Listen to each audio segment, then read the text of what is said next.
मनोजवं मारुततुल्यवेगम्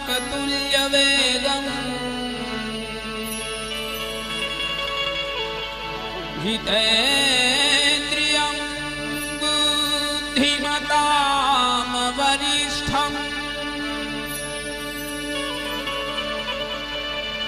वातात्मजं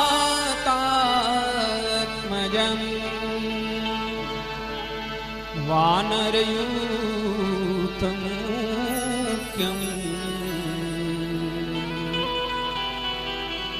श्रीरामदूतं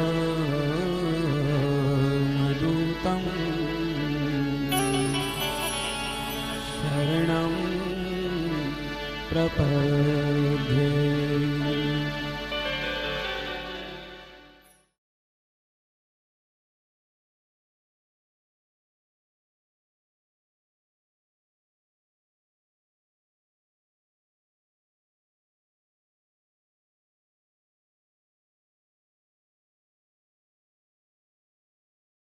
कलिबिलोकी जग हितहर गिरिजा साबर मंत्र जाल जिन सिरजा अन मिल आखर अर्थन जापू प्रगट प्रभाव महेश प्रतापू सोमेश मोहि पर अनुकूला करी कथा मुद मंगल मूला सुमिरि शिवा शिव पाई पसाऊ बरनऊ राम चरित चित चाऊ भनिति मोरि शिव कृपा विभाति शशि समाज मिली मनहु सुराति जेहि कथहि स्नेह समेता कही हहि सुनी हहि समुझि सचेता होई यही राम चरण अनुरागी कलिमल रहित सुमंगल भागी सपने हूँ साचे हूँ मोहि पर जौहर गौरी पसाऊ तो फुर हो जो कहूँ सब भाषा भनिति प्रभाव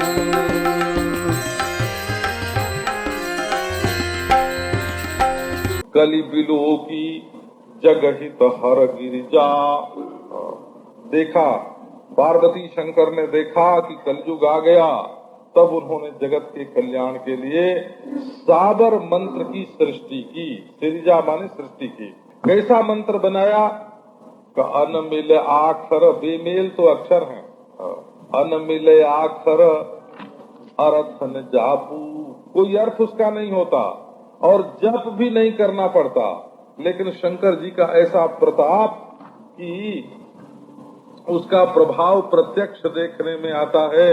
दुहाई गौरी शंकर महादेव की, जहाँ बोल दिया महाराज फुरो मंत्र ईश्वरो वाचा, जहाँ बोल दिया कि फुरो मंत्र दुहाई गौरा पार्वती शंकर महादेव की, का वहीं काम बन जाता है। तो अब गोस्वामी जी बोलते हैं, अब रामायण में अपना विनय अपनी दीनता तो बहुत दिखाई, अब ये बनाने की शक्ति कहाँ से आई, सामर्थ्य कहाँ से आया, सो भी तो बताना चाहिए ना।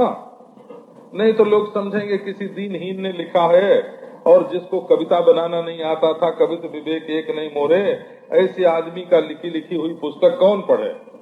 तो बोले कि नहीं, शंकर जी हमारे ऊपर प्रसन्न है, बोला हमारी कविता में हमको मत देखो, शंकर जी को देखो।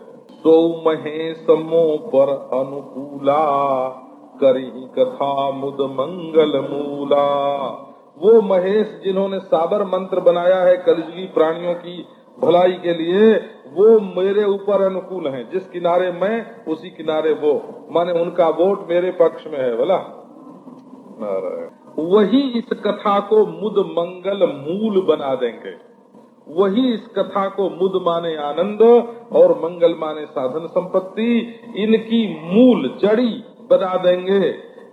सुमिरि शिवा शिव पाई पसाऊ बरनऊ राम चरित चित चाऊ। इसीलिए गौरी शंकर भगवान का स्मरण करके और उनका प्रसाद प्राप्त करके पाई पसाऊ, पसाऊ माने प्रसाद, उनकी प्रसन्नता प्राप्त करके बरनऊ रामचरित चित चाऊ, उनकी कृपा से ही मैं रामचरित्र का वर्णन करता हूँ और मेरे चित्त में बड़ा चाव है, बड़े चाव भरे चित्त से मैं रामचरित्र का वर्णन करूंगा। अपनी हीनता देख करके कोई सकुचाऊंगा नहीं, काम नहीं छोड़ूंगा।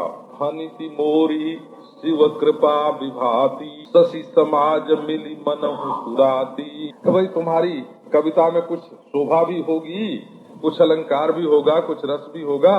बोले हाँ हाँ, ये जो मेरी बोली है ये शिव जी की कृपा से चमक उठेगी। कैसे? जैसे चंद्रमा तारा मंडल, चंद्रमा मंडल जब आकाश में उगता है तो रात की जैसे शोभा हो जाती है, वैसे शंकर जी के प्रसाद से मेरी वाणी की शोभा हो जाएगी। और शंकर जी महाराज हमारी वाणी को तो मंत्र बना देंगे। अब आशीर्वाद बोलते हैं। देखो कहाँ तो कह रहे थे कि हमको कुछ आता ही नहीं, अब बोलते हैं जे यही कथहि स्नेह समेता, कही हही सुनी हही समुझी सचेता, हुई हही राम चरण अनुरागी, कलिमल रहित सुमंगल भागी। जो कोई इस कथा को स्नेह से कहेगा और स्नेह से सुनेगा, बोले कहने में और सुनने में दोनों में एक बात चाहिए, क्या? समझ चाहिए और सावधान चाहिए, वो सचेता। मानो कहीं गुण में दोष न निकालने लगे, अच्छी बात को बुरी न समझने लगे, तो सुनते समय भी सचेत रहे और कहते समय भी सचेत रहे और समझते समय भी सचेत रहे, सावधान रहे, उल्टे रास्ते पर न चले, सीधे रास्ते पर चले। तो होगा क्या? कहो ही राम चरण अनुरागी, कलिमल रहित सुमंगल भागी।